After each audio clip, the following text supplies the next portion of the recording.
राजस्थान के 3 विधायकों पर रिश्वत कांड के आरोप लगने के बाद राजस्थान की जनता और विपक्ष के नेता लगातार इनकी गिरफ्तारी की मांग कर रहे हैं। क्या इनकी विधायकी पर संकट है? राजस्थान के मुख्यमंत्री भजनलाल शर्मा ने सख्त लहजे में कह दिया है कि भ्रष्टाचारी किसी भी पार्टी का होगा, लेकिन वो बच नहीं पाएगा। अब विधायकों के लिए जांच के आदेश मुख्यमंत्री की ओर से दे दिए गए हैं और विधानसभा अध्यक्ष की ओर से सदाचार कमेटी इस मामले को लेकर जांच कर रही है। और विधानसभा अध्यक्ष ने भी साफ तौर पर कह दिया है कि अगर इस तरीके से जनप्रतिनिधि भ्रष्टाचार करेंगे तो फिर जनता का जनप्रतिनिधियों के ऊपर से भरोसा उठ जाएगा। इसीलिए सदाचार कमेटी की रिपोर्ट आते ही तुरंत प्रभाव से इनके खिलाफ नियम अनुसार कठोर से कठोर कार्रवाई की जाएगी।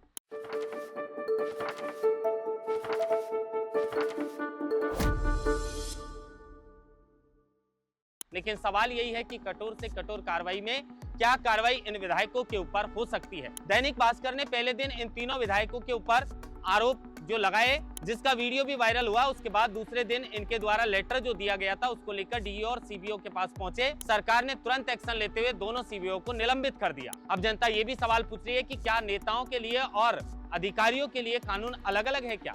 बिना जांच किए उन अधिकारियों को निलंबित कर दिया तो फिर विधायकों को इस तरह से क्यों छोड़ा जा रहा है? लेकिन मुख्यमंत्री भजनलाल शर्मा ने साफ कर दिया है कि जांच करवाई जा रही है और जांच के बाद जो भी दोषी पाया जाएगा उसके खिलाफ कड़ी से कड़ी कार्रवाई की जाएगी। और वासुदेव देवनानी ने भी जो है वो कठोर से कठोर कार्रवाई करने का जनता को आश्वासन दिया है। अब विधायक हैं, लिहाजा सदाचार कमेटी के और मुख्यमंत्री की ओर से जो जांच करने के आदेश दिए गए हैं उसकी रिपोर्ट आने के बाद ही इन पर कार्रवाई की जाएगी। लेकिन तीनों विधायकों के जो विधायक निधि के अकाउंट हैं उनको पहले दिन ही फ्रीज कर दिया था। अब ये विधायक कोष से किसी भी तरीके का कोई काम जनता को नहीं दे पाएंगे और धरातल पर इनके विधायक जो इनका विधानसभा क्षेत्र है उसमें भी किसी तरीके का कोई काम नहीं कर पाएंगे, क्योंकि इनके विधायक निधि के खाते को मुख्यमंत्री भजनलाल शर्मा की ओर से जैसे ही इनके कथित रिश्वत कांड के आरोप लगे उसके बाद उनके अकाउंट को फ्रीज कर दिया गया है। अब इसको लेकर गोविंद सिंह डोटासरा ने कहा है कि हमने हमारी विधायक अनीता जाटव को नोटिस थमा दिया है और 3 दिन में जवाब मांगा है। तो बीजेपी की ओर से भी अपने विधायक रेवंत राम डांगा जी को नोटिस थमाकर 3 दिन में जवाब मांगा है कि आखिर क्या है ये पूरा मामला, कितनी सच्चाई है। अब जो सच्चाई है वो वीडियो के माध्यम से दिख रही है, लेकिन फिर भी जांच करवाई जा रही है और जांच के बाद ये पता चल पाएगा कि आखिर ये पूरा मांजरा क्या है। अब देखिए, अनीता जाटव के क्षेत्र में पोस्टर लगना शुरू हो चुका है। वो दिल्ली गई थी, वोट चोर गद्दी छोड़, ये नारे दिल्ली के अंदर लग रहे थे और उनके दिल्ली से आने से पहले यहाँ पर बड़े बड़े होर्डिंग लगा दिए गए हैं जिन पर लिखा हुआ है कमीशन फॉर गद्दी छोड़। यानी अनीता जाटव के खिलाफ भी जो है अब जनता ने साफ तौर पर मोर्चा खोल दिया है। ये जनता इतनी भी भोली नहीं है कि भ्रष्टाचार करने वाले जनप्रतिनिधियों को बख्श देगी। और ये जनता इतनी ताकतवर भी है, इस जनता के वोट में इतनी ताकत है कि ये सत्ता को भी बदल सकती है। तो फिर ये विधायक तो एक विधानसभा क्षेत्र के हैं। खैर, अनीता जाटव के क्षेत्र में अनीता जाटव का विरोध किया जा रहा है और हनुमान बेनीवाल ने रेवंत राम डांगा और तीनों विधायकों के खिलाफ मोर्चा खोल दिया है। अब हनुमान बेनीवाल जिस तरीके से इस मुद्दे को उठाए हुए हैं, इस सीट पर हनुमान बेनीवाल 2023 में विधायक चुने गए थे, लेकिन सांसद बनने के बाद उन्होंने इस सीट पर उपचुनाव में अपनी पत्नी को मैदान में उतारा। और रेवंत राम डांगा जो 2023 में हनुमान बेनीवाल के सामने ये चुनाव हार गए थे, रेवंत राम डांगा ने उपचुनाव के अंदर इस सीट को जीतने में जो है वो कहीं ना कहीं कामयाबी हासिल कर ली और उसके बाद वो विधायक बने।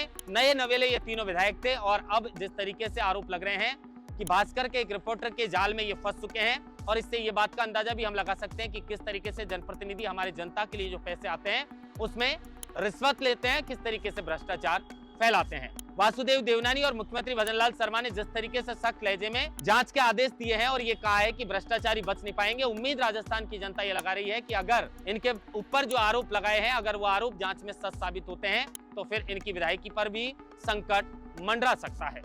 देखना ही होगा कि इसको लेकर क्या कड़ा एक्शन जांच के बाद हो पाएगा और जांच के अंदर क्या कुछ सामने आता है। लेकिन सवाल यह भी है कि उन दोनों अधिकारियों को तत्काल प्रभाव से निलंबित कर दिया है, लेकिन विधायकों की अभी जांच जारी है और इसी को लेकर जनता सवाल कर रही है कि विधायकों के ऊपर कार्रवाई तुरंत प्रभाव से की। एक मंत्री से भी सवाल पूछा गया इसको लेकर, क्योंकि ब्रीफिंग चल रही है इस समय। भाजपा सरकार के 2 वर्ष का कार्यकाल एक तरफ पूरा हुआ है, भाजपा सरकार 2 वर्ष में क्या क्या किया अपना काम को जो है वो गिनाने के लिए जनता के बीच जा रही है। लेकिन दूसरी तरफ एक नया मुद्दा राजस्थान में छिड़ गया है और नया मुद्दा यही कि किस तरीके से जनप्रतिनिधि काम बांटने के एवज में रिश्वत की मांग करते हैं। रितु बनावत जो निर्दलीय विधायक है उसने साफ तौर पर यह कह दिया है कि मेरे ऊपर लगे सभी आरोप निराधार हैं। रेवंत राम डांगा ने भी अपने ऊपर लगे आरोपों को निराधार बताया है। रितु बनावत ने यह तक कह दिया है कि मैं इस मामले को लेकर दैनिक भास्कर के ऊपर मानहानि का दावा ठोकूंगी। अब हमें इंतजार इसी बात का है कि विधानसभा अध्यक्ष की ओर से सदाचार कमेटी को जो जांच सौंपी गई है उस जांच के अंदर क्या कुछ आता है और अगर ये दोषी पाए जाते हैं तो फिर इनके खिलाफ क्या कार्रवाई की जाएगी। अगर इनकी विधायी की जाती है तो फिर से राजस्थान में उपचुनाव हो सकते हैं, लेकिन इस बारे में कुछ कहना जल्दबाजी होगी। इंतजार करना होगा कि इन विधायकों के ऊपर जो जांच कमेटी बिठाई गई है मुख्यमंत्री की ओर से और जो विधानसभा अध्यक्ष देवनानी है उनकी ओर से, उस जांच रिपोर्ट में क्या कुछ आता है।